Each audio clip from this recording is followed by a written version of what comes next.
Hello everybody, and thank you for tuning in to the weekly report. The Twitter papers revealed the totalitarians among us.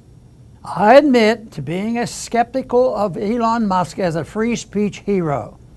He has moved from one U.S. government-subsidized business to another on his path to becoming the world's richest person.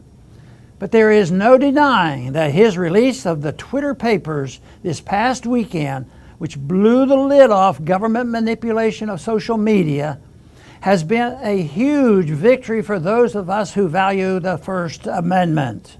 The release, in coordination with truly independent journalist Matt Taibbi, demonstrated indisputably how politicians and representatives of official Washington pressed the teams that were then in charge of censorship at Twitter to remove tweets and even ban accounts that were guilty of nothing beyond posting something the power brokers did not want the general public to read. Let's not forget that many of those demanding Twitter censorship were U.S. government officials who had taken an oath to the U.S. Constitution and its First Amendment. It is important to understand that both U.S. political parties were involved in pushing Twitter to censor information they didn't like. There is plenty of corruption to go around. However, as the Twitter papers demonstrated, vastly more tweets were censored at the demand of the Democratic Party. Politicians, simply because Twitter employees on the censorship team were overwhelmingly Democratic Party supporters. Perhaps the most damning piece of evidence released in this first installment of the Twitter papers was a series of tweets from the Biden 2020 campaign to its contact inside Twitter, asking that the social media censor them. An internal Twitter document shows that the censor team handled these, meaning censored them. Elon Musk himself openly stated that before the release that prior to his taking control of the company and engaging in mass firing, Twitter had been manipulating elections. So all those years we heard lies from the Washington elites that Russia was interfering in our elections when, after all, it was Twitter. Of course, that raises the question about other large social media companies like Facebook. Will Mark Zuckerberg come clean about his own company's election interference? Will anyone have the courage to demand that he do so?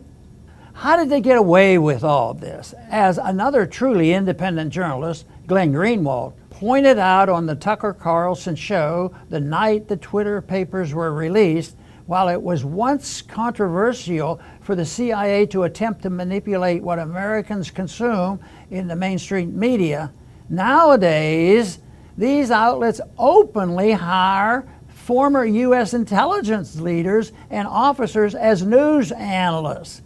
CNN, MSNBC, Fox, and the rest of them all bring on former members of the intelligence services to tell the American people what to think.